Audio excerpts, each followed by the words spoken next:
اگر یہ مر جاتا تو ہم سب مصیبت میں پڑ جاتے، کہیں اب پھر یہ کوئی ایسی حرکت نہ کر دے۔ میرا خیال ہے اسے آج کی رات سوچنے کا موقع دو۔ وہ تنک کر بولا، ایک تو بہو یار، میں تجھ سے بڑا تنگ ہوں، ہر چور اچکے کا ماما بن جاتا ہے تو۔ مجھے اس کے لہجے پر اتنا تیش آیا کہ میرا ہاتھ اٹھتے اٹھتے رہ گیا۔ مجھے اس تھانے میں آئے ابھی 1.5 مہینہ ہوا تھا اور بلراج میرے مزاج سے واقف نہیں تھا۔ یہاں صرف ایک شخص تھا جو مجھے اچھی طرح سمجھتا تھا اور وہ تھا یہاں کا انچارج ڈی ایس پی عطا اللہ خان۔ میں ایک لفظ کہے بغیر بلراج کے پاس سے چلا آیا۔ اپنے کمرے میں پہنچا تو بڑھیا بے ہوش ہو چکی تھی۔ اس کے دانت مضبوطی سے ایک دوسرے پر جمے ہوئے تھے اور ہاتھ پاؤں مڑ گئے تھے۔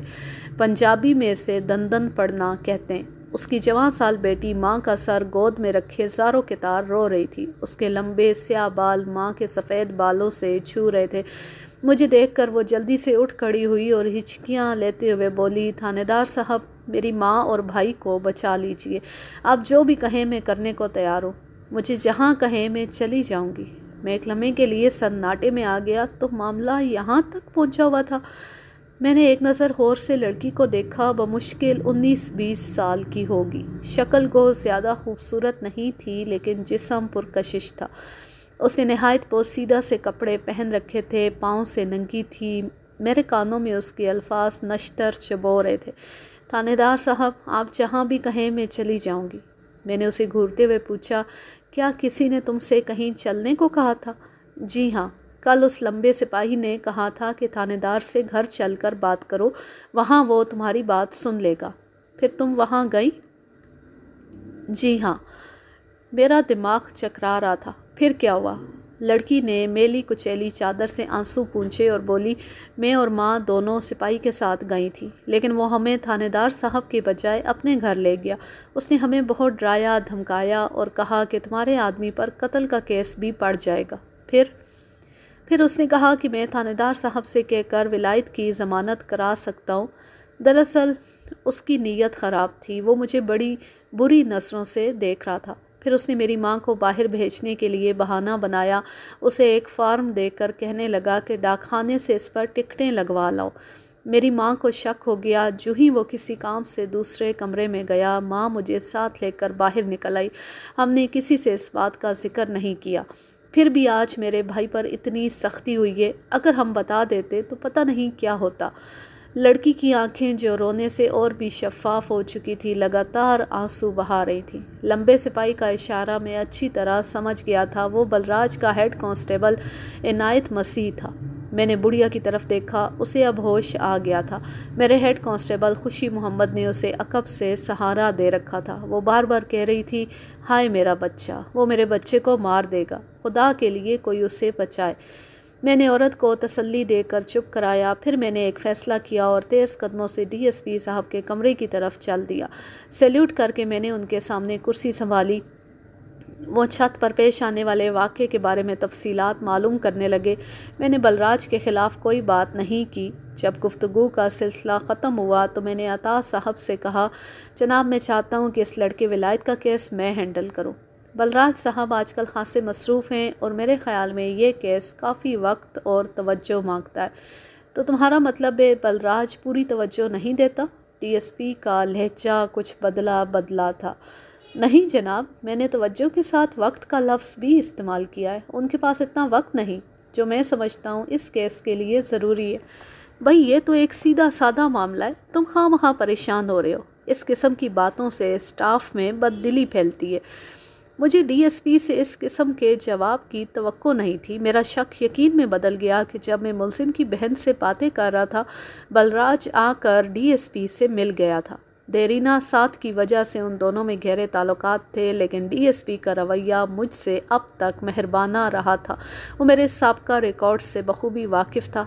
میں سمجھتا تھا کہ وہ بخوشی مجھے تفتیش کی اجازت دے دیں گے، لیکن لگتا تھا بلراج اس معاملے کو انا کا مسئلہ بنا رہا ہے۔ اگر میں ڈی ایس پی سے بحث کرتا تو ممکن تھا وہ بھی ایسا ہی سمجھنے لگتے۔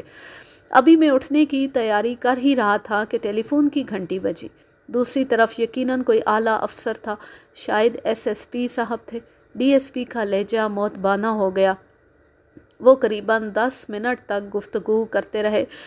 اس گفتگو سے میں نے جو اندازہ لگایا وہ یہ تھا کہ جب چھت پر ملزم اور تھانے کے عملے کے درمیان کشمکش ہو رہی تھی، سڑک پر بہت سے لوگ جمع ہو گئے تھے۔ لوگوں کے جمع ہونے سے کچھ دیر کے لیے ٹریفک بھی رک گئی تھی۔ اس جام ٹریفک میں ایک گاڑی کسی صوبائی وزیر کی تھی۔ وزیر کی گاڑی کے ساتھ ایک جیپ میں پریس کے نمائندے بھی تھے۔ ان لوگوں نے جیپ کی چھت پر کھڑے ہو کر چھت پر ہونے والی ہاتھا پائی کی تصویریں بنائی تھیں۔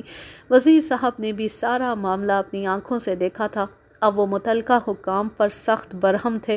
ان کا کہنا تھا کہ اس تھانے میں پہلے بھی ایک دو واقعات ایسے ہو چکے، بلکہ ایک واقعہ خود میری تعیناتی کے دوران ہوا تھا۔ ایک حوالاتی نے بجلی کا بلب توڑ کر چبا لیا تھا، بعد میں ہسپتال میں بمشکل اس کی جان بچائی جا سکی تھی۔ انہوں نے پولیس کے اعلیٰ حکام کو ہدایت کی تھی کہ اس واقعے کے اسباب کا کھوج لگائیں اور اگر کسی پولیس اہلکار نے اختیارات سے تجاوز کیا ہے تو اسے سخت سزا دی جائے۔ اب ایس ایس پی صاحب نے ڈی ایس پی سے فوراً اس کیس کی تفصیلات مانگی تھی۔ ٹیلی فون رکھ کر عطا صاحب نے پیشانی سے پسینہ پونچھا اور مجھ سے کہنے لگے، نواز خان، یہ کیس تم خود ہینڈل کرو۔ بلراج سے سارا ریکارڈ لے لو اور اسے فوراً میرے کمرے میں بھیجو۔ میں ابھی تم سے پھر بات کرتا ہوں۔ میں سیلیوٹ کر کے باہر چلا آیا۔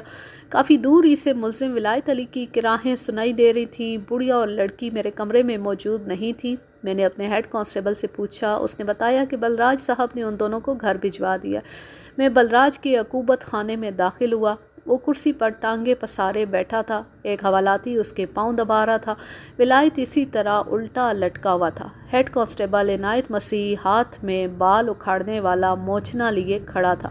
اس نے ولایت کی مونچھوں کے چند بال موچنے میں جکڑ رکھے تھے اور آہستہ آہستہ انہیں کھینچ رہا تھا۔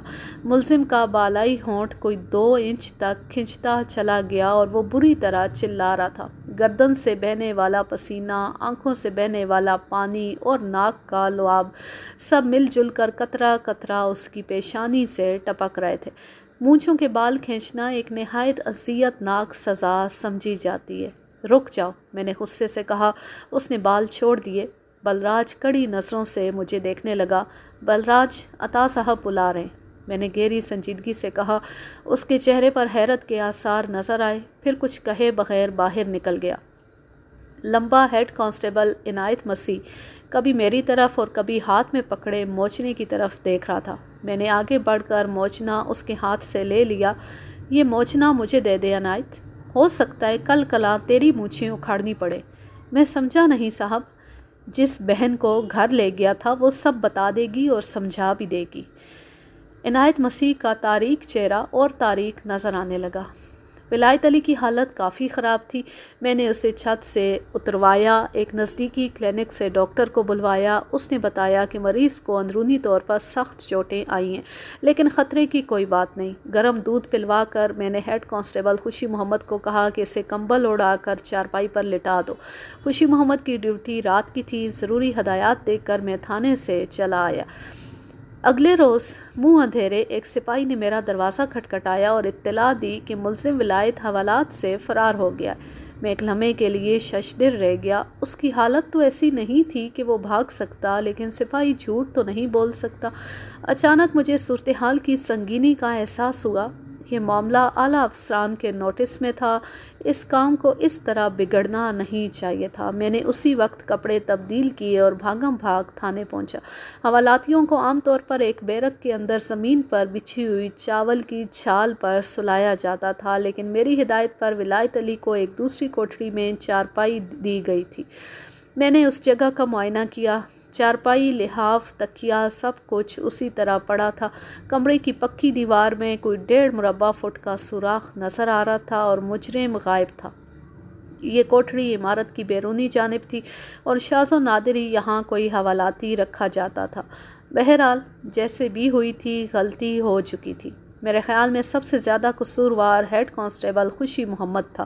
حوالاتیوں کی نگہداشت اس کی ذمہ داری تھی اور میں نے خاص طور پر اسے ولایت کا خیال رکھنے کی تاکید کی تھی، لیکن لگتا تھا رات کسی پہر وہ سو گیا تھا اور ملزم کو نقب لگا کر فرار ہونے کا موقع مل گیا۔ بڑی شرم کی بات تھی کہ تھانے میں نقب لگائی گئی تھی یعنی چراغ تلے اندھیرے والا معاملہ ہو گیا تھا۔ میں نے کانسٹیبل خوشی محمد سے سوالات کیے، وہ سخت پریشان نظر آتا تھا، شاید اسے اپنی نوکری کی فکر کھائی جا رہی تھی۔ میں نے اسے تسلی دی کہ جو کچھ ہونا تھا وہ ہو چکا، اب ہمیں اس بگڑے ہوئے معاملے کو سنوارنا ہے۔ میں نے اس سے پوچھا کہ رات اس کے ساتھ اور کون کون تھا۔ اس نے چند ایک نام بتائے، ان میں کوئی شخص بھی ایسی حرکت نہیں کر سکتا تھا۔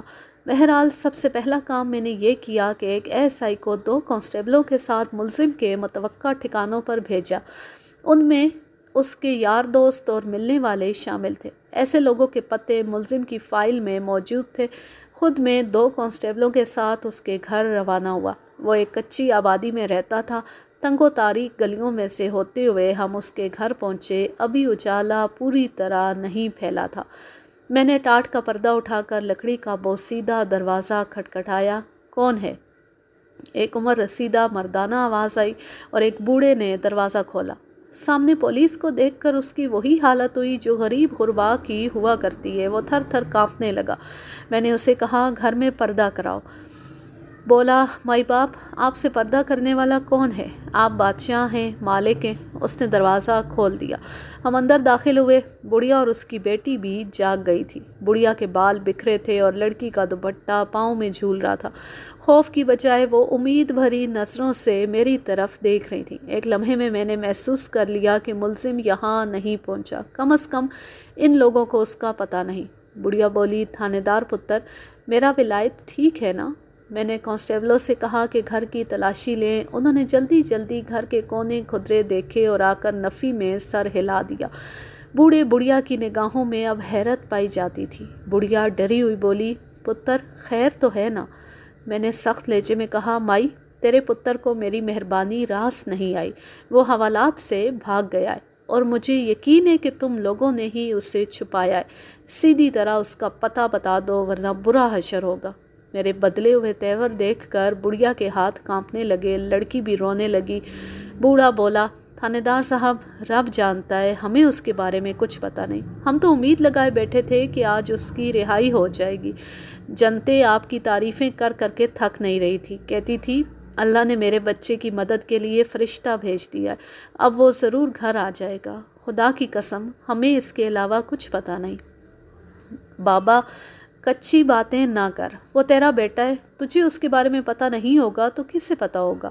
تم لوگ اسے بچا کر اور زیادہ مصیبت میں ڈالو گے۔ اگر اپنی اور اس کی خیریت چاہتے ہو تو اس کا پتہ بتا دو۔ میرا لہجہ اور رویہ دیکھ کر بڑھیا آگے بڑھی، پھر اپنی چادر اتار کر چارپائی پر بچھاتے ہوئے بولی، لے پتر یہاں بیٹھ، میں تجھے بتاتی ہوں۔ تھانے دار جی، ہم بے قصور ہیں، بوڑھا بولا۔ بڑھیا نے اسے ڈانٹا، تو چپ کر کے بیٹھ جا۔ پتر، خدا کے بعد تو ہی ہمارا آسرا ہے، میں تجھ سے کچھ نہیں چھپاؤں گی۔ پھر اس نے لڑکی کی طرف دیکھا، جا رانی، ادھر کھڑی منہ کیا دیکھ رہی ہے؟ لڑکی اندر چلی گئی۔ بڑھیا بولی، پتر، میرا ولایت برا نہیں تھا، جیسا بھی تھا شام کو 4 پیسے لے کر آتا تھا، ریڑھی پر کلفی لگا کر بیچتا تھا۔ اڑوس پڑوس والی کہتی تھی جنتے کا پتر نیک اور کماؤ ہے۔ پھر اسے ایک بدبخت کڑی کی نظر کھا گئی۔ میں نے تو آج تک اس ڈائن کا نام بھی نہیں سنا، لیکن کہتے ہیں کہ کسی اسکول میں پڑھاتی تھی۔ پگلا تو میرا بیٹا ہی تھا، کسی کو کیا کہوں؟ بھلا سوچتا کہاں وہ پڑھی لکھی نخرے والی ماسٹرانی اور کہاں یہ کلفیاں بیچنے والا؟ لیکن یہ تو اس کے فریب میں ایسا آیا کہ ہر وقت اسی کی آس میں رہتا۔ پتہ نہیں اس چڑیل نے کیسا جادو کر دیا میرے بیٹے پر۔ پھر وہی ہوا جو ہونا تھا، اس نے کسی اور سے بیاہ کر لیا اور یہ پاگل ریڑھی چھوڑ چھاڑ فقیروں کے حال میں گلیوں میں پھرنے لگا۔ اب اسے پورے 4 مہینے ہوئے کاروبار چھوڑے ہوئے، صبح کا نکلا شام کو گھر آتا ہے۔ میں نے سمجھایا، باپ نے سمجھایا، بہن نے واسطے دیے، لیکن وہ تو جیسے اس دنیا میں ہی نہیں۔ میں روز کہتی تھی، اس طرح آوارہ پھرے گا تو کسی دن شام کو تیری راہ دیکھتی رہ جاؤں گی۔ پھر یہی ہوا۔ 4-5 دن پہلے اسے پولیس نے پکڑ لیا۔ میں رات گئے تک دہلیز پر بیٹھی رہی۔ ساری رات ہم اس کا انتظار کرتے رہے۔ صبح ایک محلے دار نے بتایا کہ رات ولایت پکڑا گیا، اس نے کسی گھر میں چوری کی ہے۔ تھانے دار پتر، پتہ نہیں کس کرما جلے نے ہم سے یہ بیر کمایا ہے۔ مجھے تو لگتا ہے یہ اسی ماسٹرانی کے کسی ہوتے سوتے کا کام ہے۔ میرا بیٹا لاکھ آوارہ سہی، لیکن اللہ جانتا ہے اس سے آگے بڑھیا نے بیٹے کی صفائی میں وہی تھانے والی تقریر شروع کرنی تھی۔ میں نے اسے ہاتھ کے اشارے سے روکتے ہوئے کہا، اماں دیکھو، اگر تمہارا بیٹا یہاں آئے یا تمہیں اس کی کوئی اطلاع ملے تو فوراً تھانے میں آ کر بتانا، صرف یہی ایک صورت ہے اس کی مدد کی۔ یہ کہتا ہوا میں ولایت کے گھر سے باہر آ گیا۔ اب میرا رخ اس ماسٹرانی کی طرف تھا جس کا ذکر ولایت کی ماں نے کیا تھا اور جس کے متعلق فائل میں بھی اندراج تھا۔ چوری کی رپورٹ کے ساتھ کوئی 10-15 شہادتیں موجود تھیں۔ ان شہادتوں سے پتہ چلتا تھا کہ بروز ہفتہ 9 دسمبر ولایت علی ولد محمد بھٹہ لوہے کے معروف تاجر سیٹھ عبدالعزیز کے گھر آیا اور ان سے کہنے لگا کہ وہ قالینوں کی صفائی کرتا ہے۔ سیٹھ صاحب نے اسے کام بتا کر معاوضہ طے کر لیا اور خود دکان پر چلے گئے۔ گھر میں 2 ملازم اور 2 عورتیں تھیں۔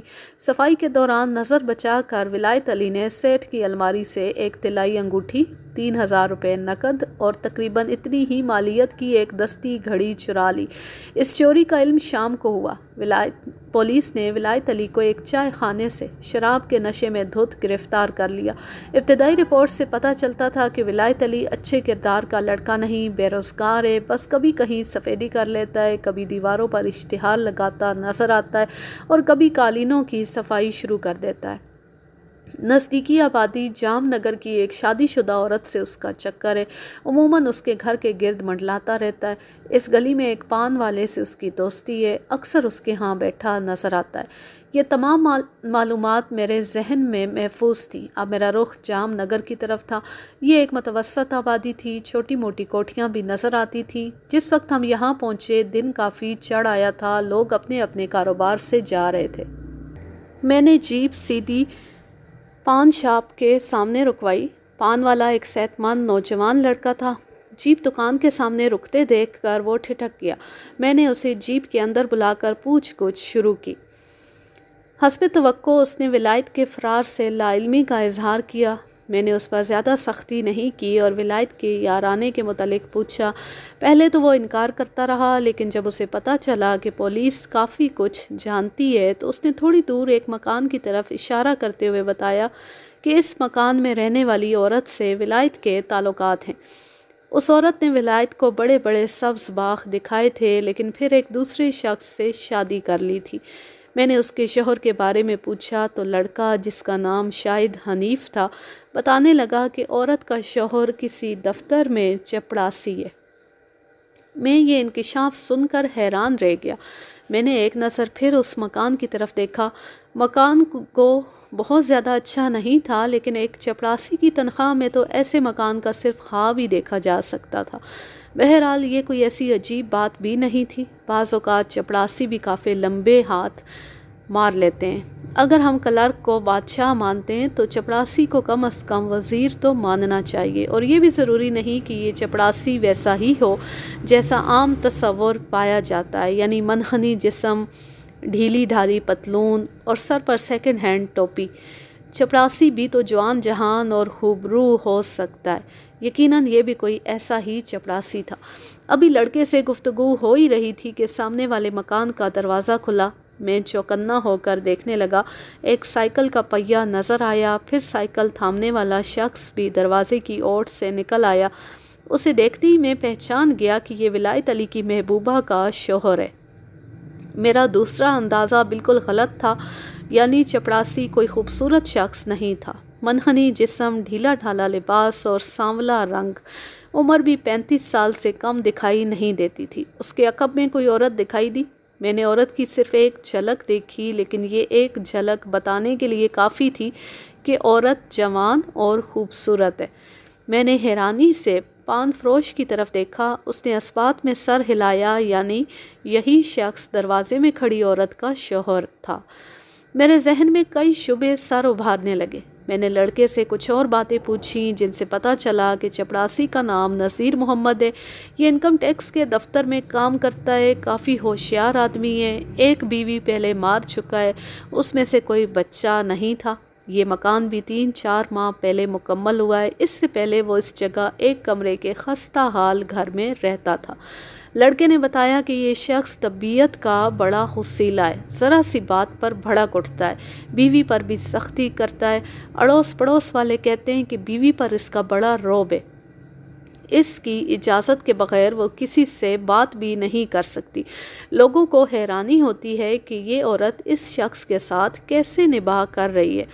میں نے پان فروش کا طویل بیان غور سے سنا۔ صورتحال کچھ الجھی ہوئی تھی۔ ایک حسین و جمیل لڑکی ایک پکی عمر کے چپڑاسی کی بیوی تھی اور وہ اس پر سختی بھی کرتا تھا۔ پان فروش سے پتہ چلا کہ نذیر بیوی کے ساتھ اکیلا رہتا ہے۔ اس کے ماں باپ فوت ہو چکے ہیں، لیکن اس کی ساس کبھی کبھی یہاں آتی ہے۔ ایک دفعہ نذیر نے اپنی ساس کو بھی مارا تھا۔ پتہ نہیں اس نے کیا چیز اسے اٹھا کر ماری تھی کہ بیچاری کا ماتھا پھٹ گیا تھا۔ بعد میں گلی کے کمپاؤنڈر سے ہمسائے کے لڑکے نے اس کی پٹی کروائی تھی۔ پان فروش نے بتایا کہ یہ 2-3 ہفتے پہلے کی بات ہے۔ اتنے میں ایک شخص ہماری جیپ کے قریب آیا اور بھاری بھرکم آواز میں السلام علیکم کہہ کر ہاتھ میری طرف بڑھا دیے۔ میں نے مصافحہ کیا۔ تھوڑی سی کوشش سے میں اسے پہچان گیا۔ یہ گنپت لال اچاریہ تھا تو ہندو، لیکن بڑا خوش اخلاق شخص تھا۔ 1-2 بار میں نے اخبار میں بھی تصویر دیکھی تھی۔ سیاست میں دلچسپی رکھتا تھا، لیکن میں اسے سماجی کاموں کے حوالے سے جانتا تھا۔ 1-2 بار کسی کی ضمانت کے سلسلے میں تھانے بھی آیا تھا۔ اس کی آواز نے مجھے چونکا دیا۔ جناب، یہ تو بڑی زیادتی ہے۔ آپ اس علاقے میں آئیں اور ہم آپ کے درشنوں سے محروم رہیں۔ چلیے میرے ساتھ گھر۔ اس نے اپنی کار آگے بھجوا دی اور خود ہمارے ساتھ ہی جیپ میں بیٹھ گیا۔ اس کا اصرار دیکھ کر میں انکار نہ کر سکا۔ یوں بھی مجھے چپڑاسی اور اس کی بیوی کے بارے میں معلومات درکار تھی، اور گنپت لال سے زیادہ معلومات کوئی دوسرا نہیں دے سکتا تھا۔ چند فرلانگ دور اس کی کوٹھی تھی۔ ہمیں لے کر وہ ڈرائنگ روم میں چلا آیا۔ میں نے اسے کہا کہ مجھے اس وقت بہت جلدی ہے، میں صرف اس علاقے کے ایک گھر کے متعلق جاننا چاہتا ہوں۔ وہ ہمتاً گوش ہو گیا۔ میں نے چپڑاسی نذیر محمد کا نام لیا تو اس کے چہرے پر الجھن کے آثار نظر آنے لگے۔ بولا، خان صاحب، نذیر محمد کو میں اچھی طرح جانتا ہوں، میرے پاس آتا جاتا رہتا ہے، انکم ٹیکس میں چپڑاسی ہے۔ میرا خیال ہے اس نے کہیں لمبا ہاتھ مارا ہے۔ بہرحال ان محکموں میں تو یہ سب کچھ چلتا ہے۔ کوئی اور بات جو اس کے متعلق آپ کو معلوم ہو؟ خان صاحب، بیوی بڑی خوبصورت ہے اس کی، اور جوان بھی۔ پتہ نہیں کیا چکر چلایا ہے اس بدماش نے۔ گنپت جی، میں بھی اس لڑکی کے متعلق ہی جاننا چاہتا ہوں، میرا خیال تھا آپ کو زیادہ پتہ ہوگا۔ گنپت لال گہری سوچ میں ڈوب گیا، پھر بولا، میرا خیال ہے خان صاحب اس بارے میں لڑکی کی ماں آپ کو زیادہ بہتر طور پر بتا سکتی ہے۔ وہ یہاں سے کچھ دور ایک دوسرے محلے میں رہتی ہے۔ میرا ایک نوکر اس کے بارے میں جانتا ہے۔ اگر ضرورت ہے تو اس عورت کو یہیں بلا لیتے ہیں، بلکہ میرا خیال ہے یہی مناسب رہے گا۔ میرے بولنے سے پہلے ہی گنپت لال اپنے کسی ملازم کو آوازیں دینے لگا۔ ملازم آیا تو گنپت لال نے اسے کچھ ہدایتیں دے کر روانہ کر دیا۔ مجھے لگ رہا تھا جیسے وہ بھی اس معاملے میں دلچسپی لے رہا ہے۔ ہم بیٹھے ادھر ادھر کی باتیں کرتے رہے۔ کوئی 1 گھنٹہ بعد گنپت لال کا ملازم ایک فربہ اندام عورت کو لیے اندر داخل ہوا۔ عورت کی عمر 40 سال کے لگ بھگ تھی۔ لباس اوسط درجے کا تھا۔ پان فروش کے بیان کے عین مطابق اس کے ماتھے پر زخم کا 2-3 ہفتے پرانا نشان دکھائی دے رہا تھا۔ عورت بے حد خوفزدہ تھی۔ میں نے اسے کہا، ڈرنے کی کوئی بات نہیں، میں صرف اس سے چند باتیں پوچھنا چاہتا ہوں۔ ظاہر ہے سب سے پہلے میں نے اس سے بیٹی کی شادی کے بارے میں پوچھا۔ عورت نے بتایا کہ نذیر کو اس نے اپنی مرضی سے داماد بنایا ہے۔ اس سلسلے میں اس پر یا اس کی بیٹی پر کوئی دباؤ نہیں ڈالا گیا۔ تھانے دار صاحب، اچھے رشتے کہاں ملتے ہیں؟ بیٹیوں کی عمر ڈھلتے دیر نہیں لگتی۔ ایک بار وقت ہاتھ سے نکل جائے تو ساری عمر پچھتانا پڑتا ہے۔ میں اکیلی جان بیٹی کی کہاں تک حفاظت کرتی؟ بس جیسا اس کے مقدر میں تھا مل گیا۔ اللہ اسے اپنے گھر میں خوش رکھے۔ عورت دانائی کی باتیں کر رہی تھی، لیکن یہ باتیں مجھے ہضم نہیں ہو رہی تھیں۔ جیسا کہ میں نے بتایا ہے، لڑکی نہ صرف جوان اور خوبصورت تھی بلکہ پڑھی لکھی اور برسرِ روزگار بھی تھی۔ ایک رنوے چپڑاسی سے اس کا بیاہے جانا کچھ عجیب سا لگتا تھا۔ پھر میرا دھیان ولایت علی کی طرف چلا گیا۔ ممکن تھا لڑکی کی بدنامی ہو چکی ہو، اور مزید بدنامی کے خوف سے ماں نے اسے چپڑاسی نذیر کے کھونٹے سے باندھ دیا ہو۔ اماں، دراصل کل رات تھانے سے ایک مجرم بھاگا ہے، میں اسی کی تلاش میں ہوں۔ اس کا نام ولایت علی ہے۔ میری اطلاع کے مطابق ماضی میں تمہاری بیٹی کے ساتھ اس کا نام لیا جاتا رہا ہے۔ عورت کے چہرے پر ایک سایہ سا آ کر گزر گیا۔ کھنکار کر بولی، تھانے دار صاحب، اس لڑکے نے بھی ہم ماں بیٹیوں کو بڑا دکھ دیا ہے، نہ جانے وہ کہاں سے میری معصوم زلیخا کے پیچھے پڑ گیا تھا۔ کیا تمہیں معلوم ہے وہ اب بھی تمہاری بیٹی کے پیچھے؟